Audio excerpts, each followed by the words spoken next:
Hey guys, this is Ryan, and in this video, I'm going to show you my top 3 exercises that I use for golfers to help them swing faster, hit the ball harder, more efficiently, and feel good while they're doing it.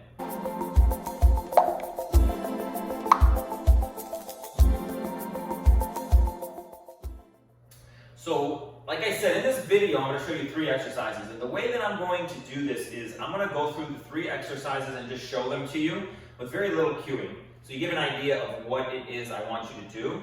And then I'm going to go back through each individual exercise and break it down in full detail so that you understand what I want from you, why I want it from you, and how you should feel while you're doing it.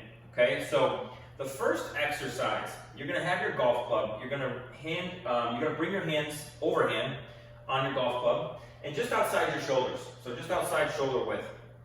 I'm going to show you from the side first. You're going to get grounded to the floor through your heels. You're going to reach the golf club out in front of you as far as you can without shrugging, and you're going to tuck your tailbone under. Keep your tailbone tucked under, keep your weight in your heels, and reach up as high as you can without losing the tailbone. Once you get as high as you can, you're going to take a few breaths in through your nose, out through your mouth, quietly and softly. And then you're going to try to extend up and reach forward and up a little bit higher. And you're going to keep going until you get about here. We don't need to stand up, just about here. And then you're going to relax and you're going to repeat. The second exercise, you're going to stand in a staggered stance. Both heels are on the floor. Feet are lined up, facing forward. You're going to hold your golf club on the outsides here. First thing I want you to do when you're in this position is you're going to reach your knee forward, and it's going to go straight forward. So it's right knee going straight forward, right knee's in front. And that's going to turn my zipper line left. So I'm turning left as I reach my knee forward. My heel stays down. Once I get into that position, I'm going to start to push my right arm back and up behind me and make sure my shoulder opens up with it. And I'm going to keep my nose and my chest above my knee and my foot as I push, closing down my left side, opening up my right side. And I'm going to breathe there for 2 or 3 breaths, slow, quiet breaths, bring it back down, and I'm going to repeat. Third exercise, I'm going to switch my stagger. Same things happening here. Left heel's on the floor. Instead of pushing myself out to the left, I'm actually going to slowly drop my right knee so that my zipper line turns left again with my left foot forward.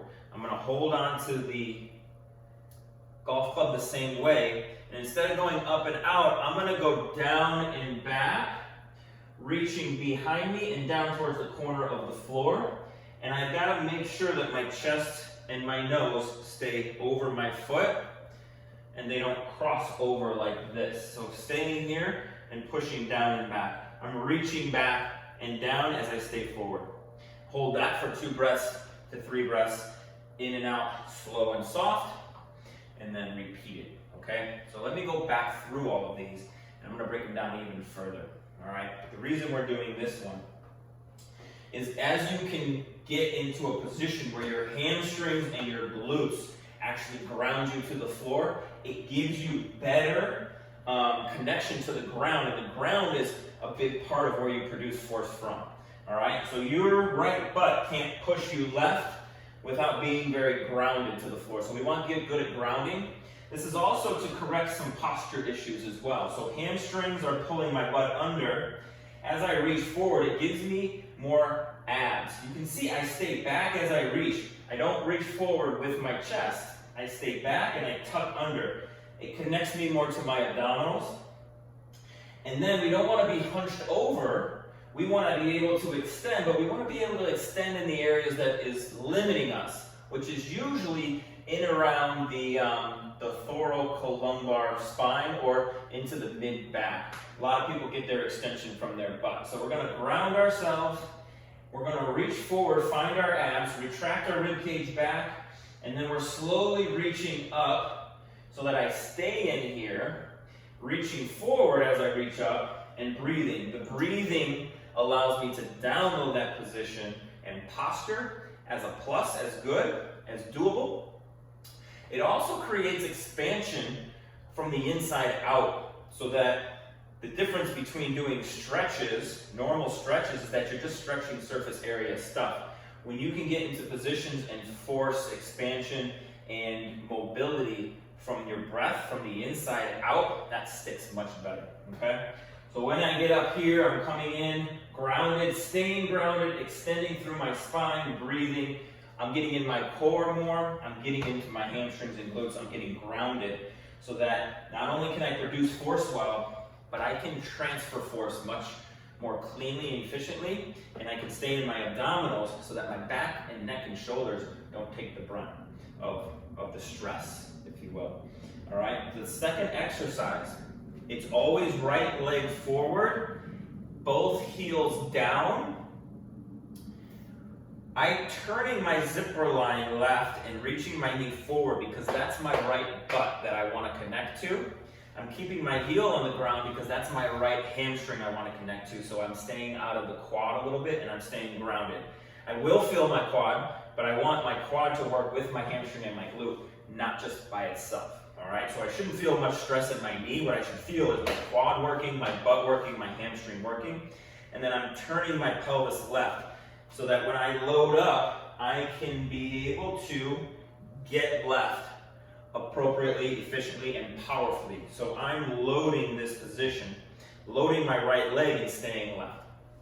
The next thing is, as I come through here, I'm pushing my arm up and back so that I can open up my right side a little bit better for my backswing, so that my shoulders don't have to, and my elbows don't have to compensate for a lack of movement throughout my right quadrant here. And then at the same time, because my pelvis is facing left, it forces that rotation up through here instead of my pelvis. Now, the other thing is I need to close down my left side. So I need to stay closed down and connected to my left oblique. So that's where I want to close that left side down, push myself up and back, get some open mobility through this side, and close down and get some more activity through this left side, so that when I come back in, I'm ready to use my obliques to pull myself through. And then I switch up the stance with my left foot forward, and I sink into my left hip, turning my pelvis left, so that when I come through, my hips have a chance to come all the way through, and they don't stop early so that I blow through my back, all right? Most people have restrictions when it comes to their right glute not being able to push off very well, so they'll use their back to push off. And then most people also have a hard time getting into their left hip, so instead of getting into their left hip, they'll blow through their knees or they'll blow through their back, all right? So left foot's forward, right toes down, and I'm gonna sink in. I should start to feel my left butt working and stretching at the same time. I'm gonna keep my tailbone tucked a little bit so that I'm not in my low back and my hip flexor, tucked. And then I want to close this left side down because I don't want to prematurely open up. So I want to find my left obliques, and my left obliques are going to bring my left shoulder down and reach my left arm back. So I should feel the left obliques. I should feel my left butt, should feel my left heel. And as I come down and back, I'm staying over my foot so that I'm getting the rotation where I need it, and I'm not just compensating by spinning out, okay? So it's creating and giving you all of the ingredients that you need to actually execute a proper swing. Not just a proper swing, but a very good swing. Most people's bodies are limited to the point where they can't even get into the positions needed to actually execute a really good swing.